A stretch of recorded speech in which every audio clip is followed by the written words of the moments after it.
ወንድሙን ገሎ ሚስቱን ባሪያ ናት ብሎ የሚጠቀመው ዋሃብያ በስተቀር የለም። ዋሃቢዎች ማለት የፖለቲካ ተቃዋሚ። ፍትህ በአክሱም ለሚገኙ ሙስሊም ወንድም እህቶቼ፣ እስልምናን እዚህ ቦታ ጨፍጭፈህ ወደ ክርስትና እጁን እንዲቀስር አታረገውም። ስለዚህ ለአክሱም ሙስሊም ወገኖቻችን ድምጽ ሁኑ። እሺ፣ ደስ ይላል ነው። የአክሱም ጽዮን ቤተክርስቲያን አይተው እነኚህ ሰዎች ታምራለች ቤተክርስቲያኗ ብለው በመናገራቸው ከፍጥረት ሁሉ ክፉና መጥፎ ናቸው። ያደረገው ደግሞ የጸጥታ አካል ነው ሲባል ልባችን ተወሰናል። ያናስ ምርጥ የዘመናችን አቡጃህል ስሙልኝማ እንዴ! ካፊሮችን ውድ ወንድሞቼ ውድ እህቶቼ እንኳን ደረሳችሁ ትላለህ።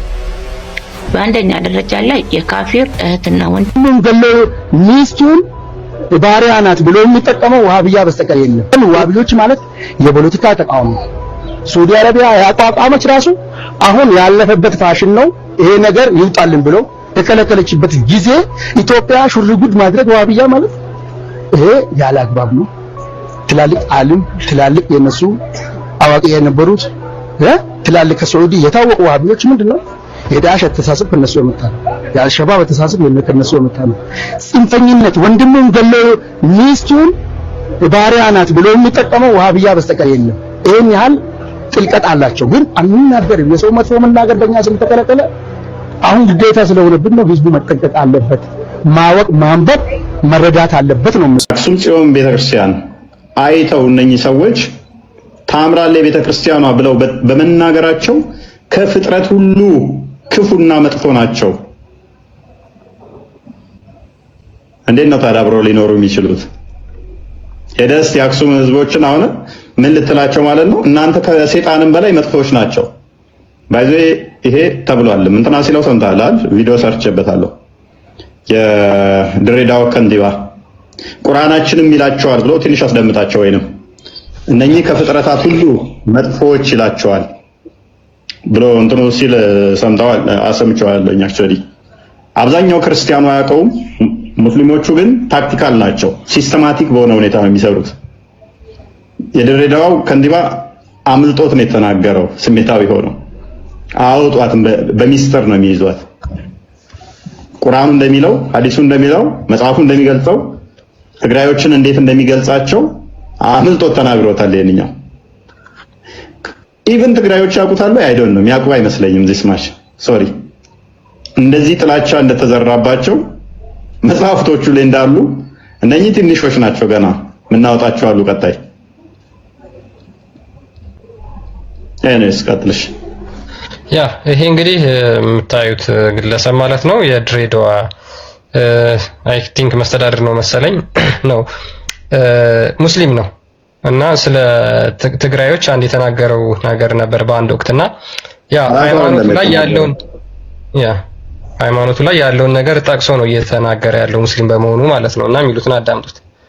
ቁርአን እኮ ይናገራል። አሁን ካዕባን ያፈርሳሉ ብሎ እኮ ቁርአን እኮ ይናገራል። አሁን ካዕባን ያፈርሳሉ ብሎ እኮ የሚናገረው አስሐቡል ፊል ይላል እኮ። አስሐቡል ፊል ማለት የአብርሃም ልጆች ናቸው።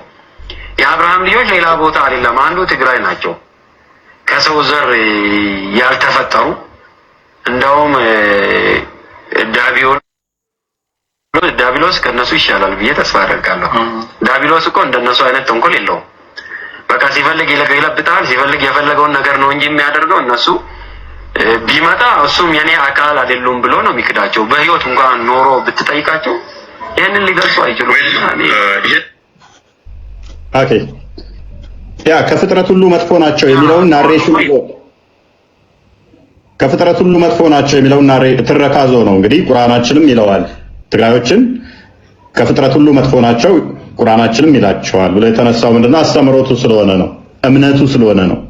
እምነቱ ምንድነው? እሱ ትግሬ ማለት ከፍጥረት ሁሉ መጥፎ ነው ከሰይጣንም መጥፎ ነው። ወይስ ከፍጥረት አንዱ ሰይጣን ስለሆነ ይሄንን ትርክት የተነሳው ምንድነው? የማርያም ቤተክርስቲያን አለቻቸው የአክሱም ጽዮን እነሱ ከፍጥራንም መጥፎ ናቸው የተጠሉ ናቸው የሚለውን አስተምሮ ስለተነሳ ነው።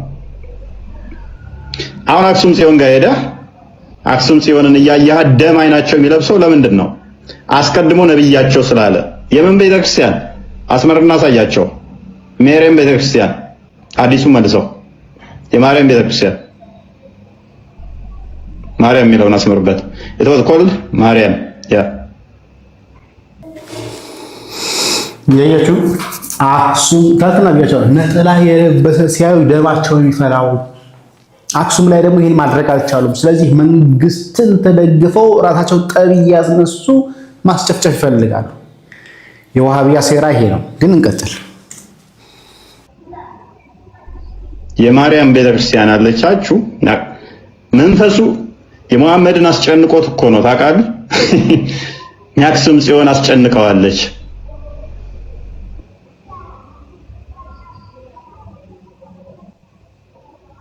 ከሰይጣንም መጥፎ ናቸው።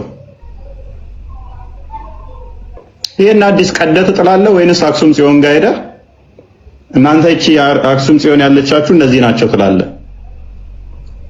እነ ኡሙ ሰላማ እንግዲህ ኢትዮጵያ የነበሩ ናቸው which is አክሱም ጽዮን የነበሩ ናቸው። በስደት የመጡ ናቸው። በስደት መጥተው የቆዩ ናቸው። በስደት መጥተው ከቆዩ በኋላ ምንም እኮ መጥፎ ነገር እኮ አልተናገሩም። ወላ ቤተክርስቲያኒቱ ምርጥና ቆንጅዬ እንደሆነች ሲያወሩ ማሜ ቀና አለ ከጭንቅላቱ። ከዛስ እነሱ ከፍጥራን ሁሉ መጥፎ ናቸው አለ። ባጎረስኩ ተነከስኩ ማለት ከዚህ በላይ አለ? ባጎረስኩ ተነከስኩ የሚል አባባል አለ ታውቃለህ? ክርስቲያን አስቡት።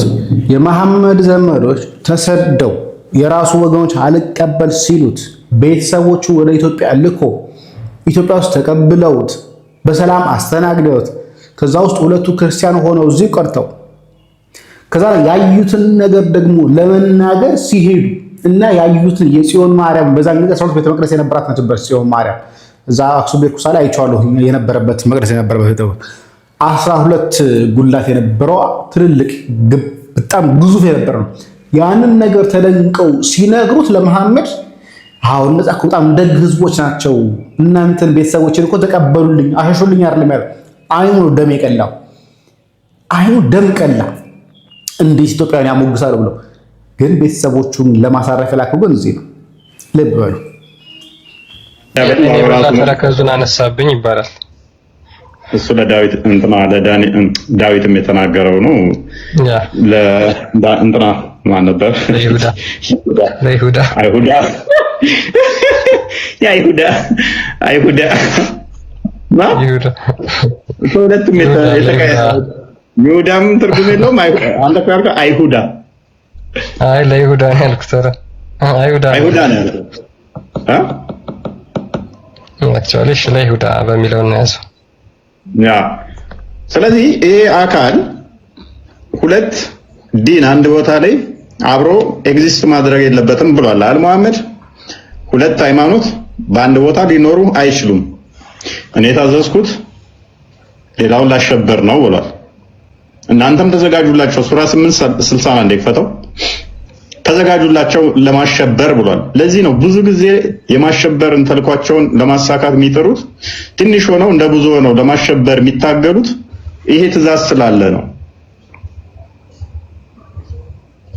ለነርሱም ከማናቸውም ኃይልና ከታጀቡ ፈረሶች የቻላችሁትን ሁሉ በእነርሱ የአላህን ጠላትና ጠላታችሁን ሌሎችንም ከእርሱ በቀር ያሉትን የማታውቋቸውን አላህ የሚያውቃቸውን መናፍቃንን የምታሸብሩ ስትሆኑ ምን ስትሉ የምታሸብሩ ስትሆኑ አዘጋጁላቸው።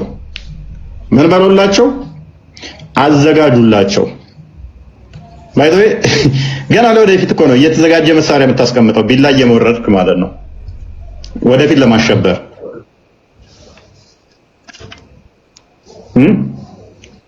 ስግደት ላይ ሙንታርቦዘ አላሁ አክበር ብለህ የምታሸብረው ሰላም ስለሌለህና ይሄ ትእዛዝ ስላለ እኮ ነው። ተዘጋጁላቸው እንዲያሸበራችኋቸው የሚል ትእዛዝ ስላለ ነው። ይሄ የቆመ ትእዛዝ አይደለም፣ የሚሰራ ትእዛዝ ነው።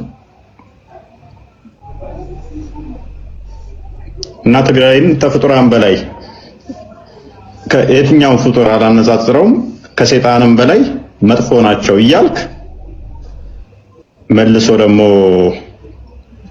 ተበደልን፣ ተሰደብን፣ ተነካን አይመጣውም።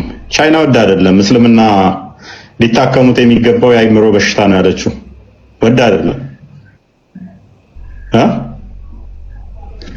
እስልምና ሊታከሙት የሚገባ የአይምሮ በሽታ ነው ያለችው። ወዳ አይደለም። ጃፓኖችን ባና ያደረጉ አይደል ሙስሊሞች እንዳይመጡባቸው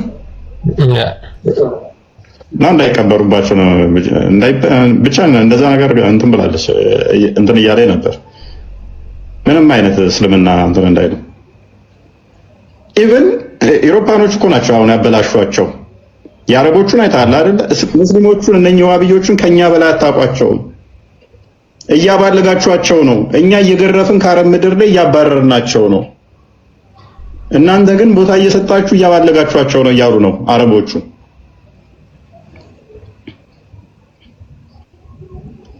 አንድ ጥያቄ ልጠይቃችሁ ክርስቲያኖች፣ የሙስሊሞችን አካሄድ በቀላሉ ወጥተው ድምጽ ካልሆኑ እንሰራለን በአረብኛ። አዎ ወጥተው ድምጽ ካልሆኑ ይሄው እኔ ተናግሬያለሁ።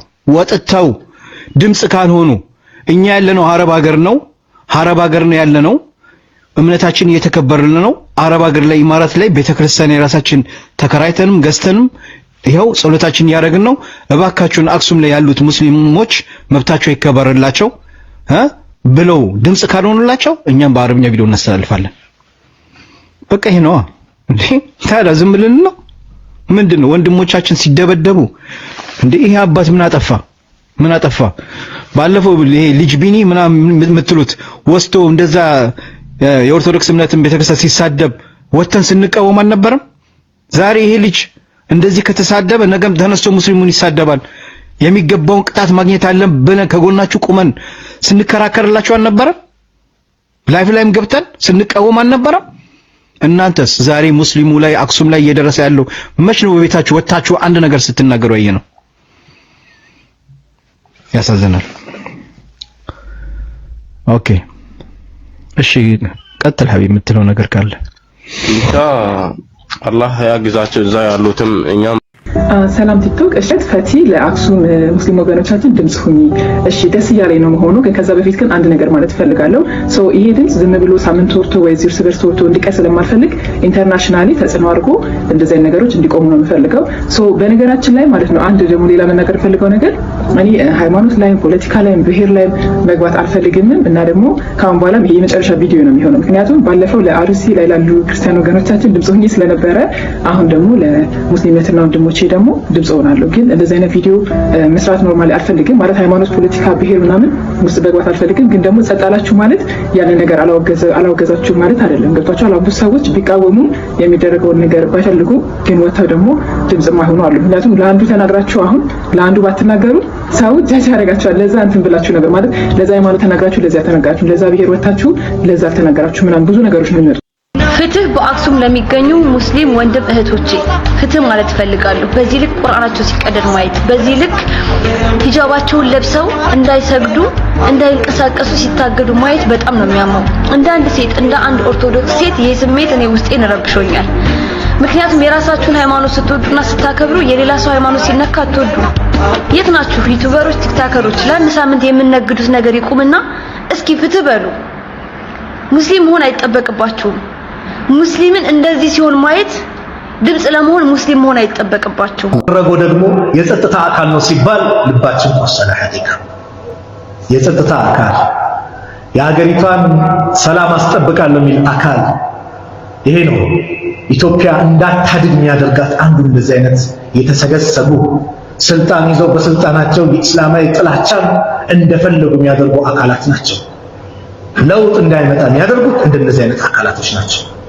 ጥላቻውን ባለው ስልጣን እንደፈለገ የሚያደርግ ሲለው ሂጃብ ይከለክላል፣ ሲለው ሰላት ይከለክላል ትምህርት ቤት ላይ። አሁን ደግሞ መስጊዳቸው ላይ ያ አላህ የተከራዩበት ላይ መስጊድ እንኳን የላቸው። በተወለዱበት ቀይ ላይ ይሄንን ማድረግ እጅግ አሳፋሪ ነገር ነው።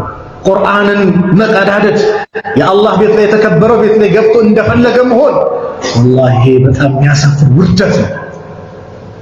ወራዶች ስለሆኑ ነው ያደረጉት። የእጃቸውንም ያገኛሉ አይቀርም። ቢያንስ እዚህ ነን ያለነው እነዚህ ወንድሞቻችን ዱዓ እናድርግላቸው። የሚመለከተው አካልም ደግሞ ይሄንን ነገር በአስቸኳይ እልባት። አሰላሙ አለይኩም ወራህመቱላሂ ወበረካቱ። ድና የተከበራችሁ የክርስትና እምነት ተከታይ በሙሉ እንኳን ለፋሲካ በዓል በሰላም አደረሳችሁ። አሰላሙ አለይኩም ወራህመቱላሂ ወበረካቱ። እኔ የምለው ውድ ወንድሜ ሳይድ ካፊሮችን ውድ ወንድሞቼ ውድ እህቶቼ እንኳን አደረሳችሁ ትላለህ። በአንደኛ ደረጃ ላይ የካፊር እህትና ወንድም የለንም። እኔ ራሱ አሁን ውድ ወንድሜ ሰይድ ብዬ ጠራው ሙስሊም ስለሆንክ ነው።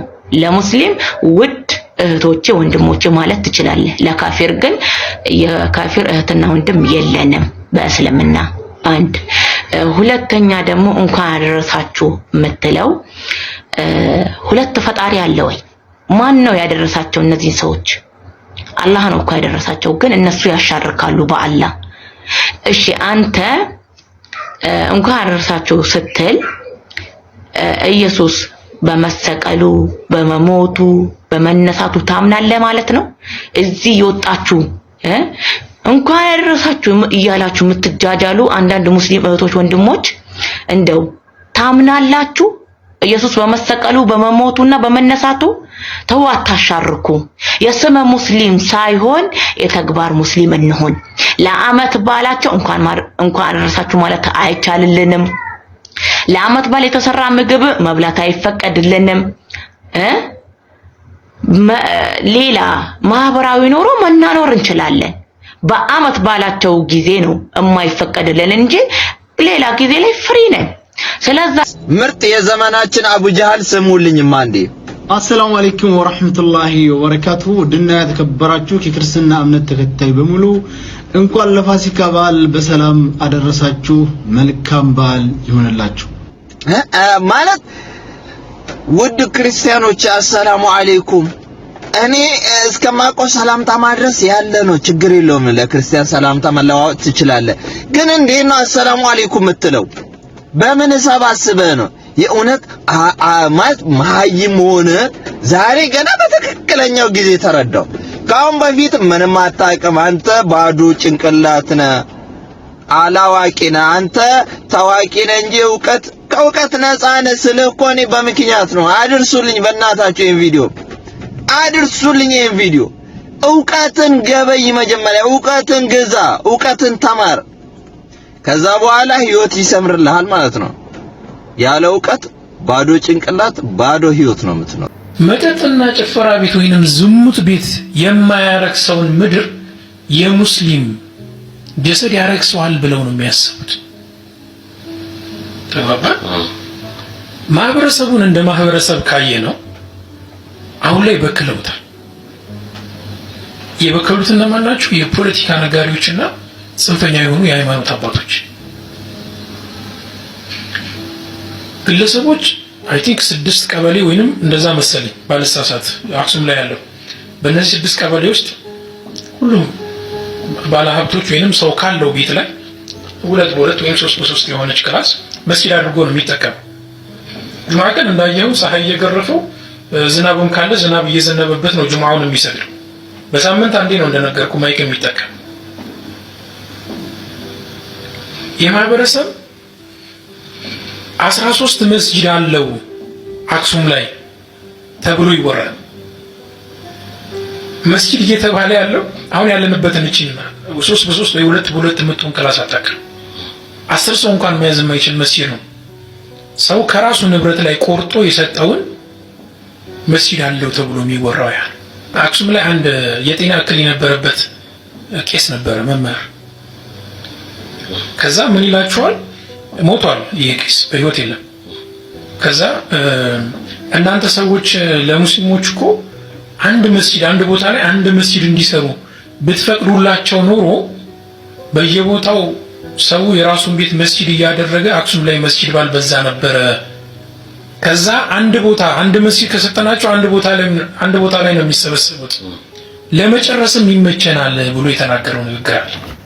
መልእክቴን እንደማመጣላችሁ ይሄ ሰውዬ አክሱም ላይ ጤና የሌላቸው ቄስ ሰማችሁኝ? ጤና የሌላቸው ቄስ የተናገሩት ነገር ነበር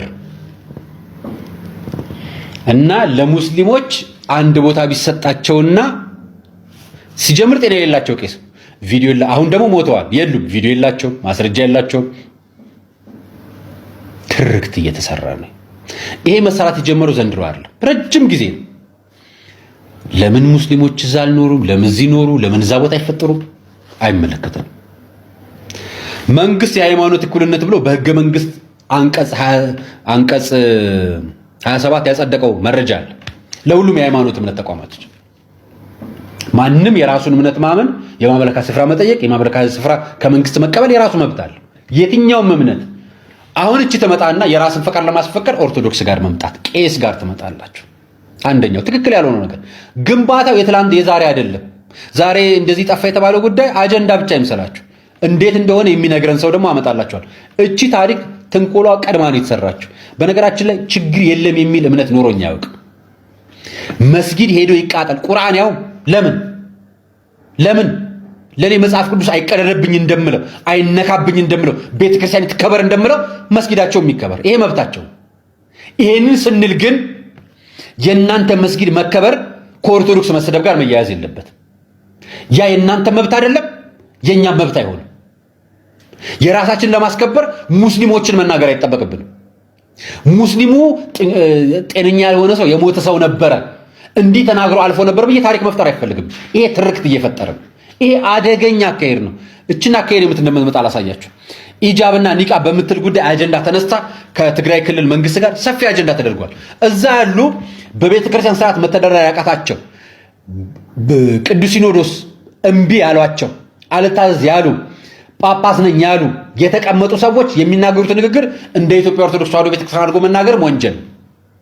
አብዱል ጀሊል ሼህ አሊ እስከ መቼ ዝምታ ብሎ የለጠፈው ይህን ፎቶ እንደምታዩት ሲኖዶስ በዚህ ጉዳይ ላይ የመረጠው ዝምታ የአክሱም ሙስሊሞችን በተመለከተ የሲኖዶሱ ይፋ አቋም ምንድን ነው? የምርና ቅዱስ ሲኖዶስ ወጥቶ አክሱም ሙስሊሞች መስጊድ ይሰጣቸው የሃይማኖት መስፋፋ ይስፋፋላችሁ ብሎ መግለጫ ያወጣ?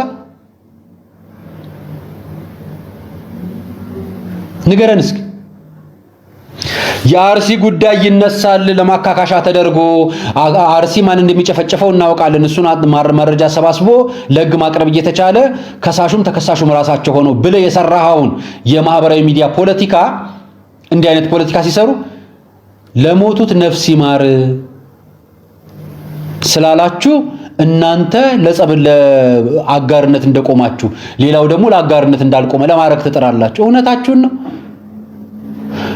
ወለጋ ለተፈናቀለው ሙስሊም የተናገረው ኦርቶዶክስ ቤተክርስቲያን መስላኝ መስጊድ ሲጨፈጨፍ መግለጫ ያወጣችሁ ቤተክርስቲያን መስላኝ መስጊዱ ተቃጠለ ፈረሰ ተብሎ ትክክል አይደለም አይገባም ብላ መግለጫ መታወጣው የሃይማኖት ተቋማትን የሚመሩት አባት እኮ ብፁዕ አቡነ ገርጎርዮስ ኦርቶዶክስ መስለው ሂጃብ ኒቃብን በተመለከተ ከመንግስት ጋር የምትከራከሩትን ጉዳይ አምጥታችሁ የኢትዮጵያ ኦርቶዶክስ ተዋሕዶ ቅዱስ ሲኖዶስ ምላሽ እንዲሰጣችሁ የምትፈልጉት ትግራይ መንግስትን ፈርታችሁት ነው? መናገር ስላልፈለጋችሁ ነው? የናንተ ፖለቲካ ድሮም ትግራይ መንግስት ላይ ሳይሆን የናንተ ፖለቲካ ቅዱስ ሲኖዶስ ላይ ነው። ምን አገባን? ምን እዛ ውስጥ አስገባን? የተጨፈጨፈው ቦታ ማስረጃ ካላችሁ መግለጫ ወጣችሁ መግለጫችሁ ላይ እናንተ የራሳችሁን ነገር ትቀልጣላችሁ። የሞተ ሰው ካለ ቤተክርስቲያን እንኳን እስልምና ኢትዮጵያ ውስጥ ላሉ ከኢትዮጵያ ውጭ ላሉ ሟቾችም ነፍስ ይማር አምላክ ነፍሳቸውን ይማርልን ትላለች። እንኳን አይደለም ኢትዮጵያ ውስጥ ላሉት የተገደለ ሰው አለ የለም። ስለዚህ አክሱም ውስጥ መስጊድ ይሰራላቸው ብላ ቤተክርስቲያን ታስፈቅድ፣ ያውም ትግራይ ክልል ሄዳ ያውም ብፁዕ ቅዱስ አቡነ ማትያስ ትግራይ ሄደው ቤተክርስቲያን ተዘግቶባቸው የፖለቲካ ሰዎች ብቻ መልሰው ሸኝቷቸው የመጡትን አባት ሄደው ትግራይ ክልል ላይ እንዲያደርጉ ፈለጋችሁ፣ መግለጫ ወጣችሁ። የትግራይ ወጣት ምን እንደሚላችሁ ልንገራችሁ፣ ይሁት ስሙት።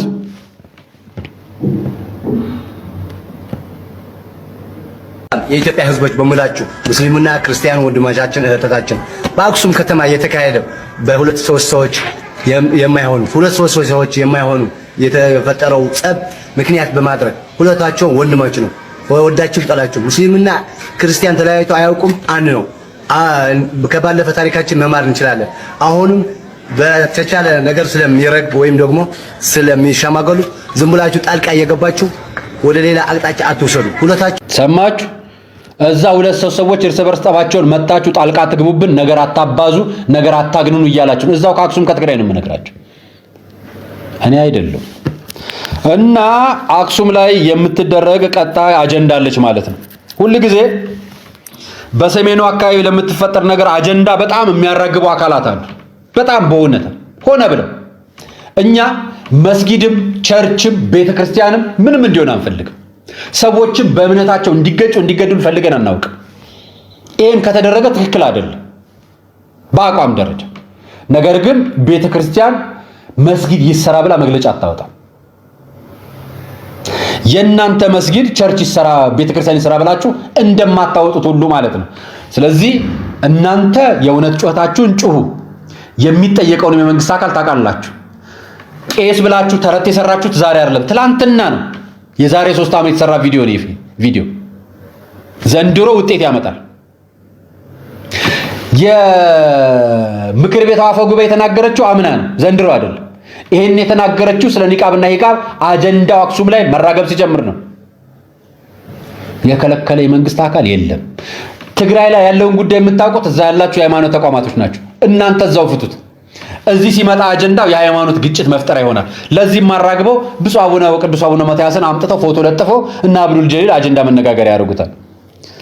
ከክርስቶስ ውልደት በፊት የነበረው የእስልምና እምነት የሚል መጽሐፍ ጽፎ ሰሞኑን የቢዝነስ ሰው ሆኗልና ፖለቲካና ቢዝነስ በጣም ታዋጣለች። ዞራችሁ ኦርቶዶክስ ላይ ከሆናችሁ ግን ውጤት ታመጣላችሁ። ዘመቻው በትራችሁን ከክርስቲያን ላይ አንሷት። ለምን ልነግራችሁ ነው። የራሳችሁን አጀንዳ ከክልሉ መንግስት ጋር ጨርሱ። እዛ ካለ ቄስም አይደለም እዛ ካሉ የመዋቅር አደረጃጆች ጋር እንኳን አይደለም እናንተ እኛ እዚህ ቅዱስ ሲኖዶስ ጋር ያለው አጀንዳ እንኳን ክፍት ነው፣ እስካሁን አልተፈታልንም። እኛ እንዲፈታ እንዲታረቁ እንፈልጋለን። እና ቤተክርስቲያን ሄዳ አክሱም ላይ መሬት እንዳትፈጽም ቅዱስ ሲኖዶስ እንጠይቃላችሁ። አቋማችን ምንም አይደለም፣ አይመለከተንም። ሌሎች ሃይማኖቶች ኢትዮጵያ ውስጥ ገብተው አማኛችን እንዲሰርቁብን አንፈልግም። የመጀመሪያው ጥያቄ። ስለዚህ አቋማችሁ ምንድነው ላልከው ቤተክርስቲያን ምዕመናን ሁሉ ኢትዮጵያ ውስጥ ያለውን ምዕመን ሁሉ ኦርቶዶክሳዊና በእግዚአብሔር የሚያምን ታማኝ ለሕግ የሚገዛ ለእግዚአብሔር የሚታመን በመንፈስ ቅዱስ የሚመራ ንጹህ ሕዝብ ነው ማስተዳደር የምትፈልገው። እውነቱ ይሄ ነው። ከዚህ ውጭ አናውቅምና አክሱም ላይ ቀጣይ ሥራ እያሴሩ ተዘጋጁ። ክርስቲያኖች ሊያጣሏችሁ ነው። ሙስሊሞች እዛ ያላችሁ ምዕመናኖች በምስልምናም በክርስትናም በፕሮቴስታንትም ያላችሁ ሊያጋድሉን እየተዘጋጁ ነው። አሁን የሃይማኖት ጠሩነቱን ከዛው ካልተነሳ መፍትሄ አናገኝም ብለው ጀምረውታል። እኛ ደግሞ የምንነግራችሁ ለሁሉንም እምነት ተከባብራችሁ ኑሩ ነው መልእክታችን። የዛሬ ቆይታ ይህን ይመስላል። አርያ መካሻ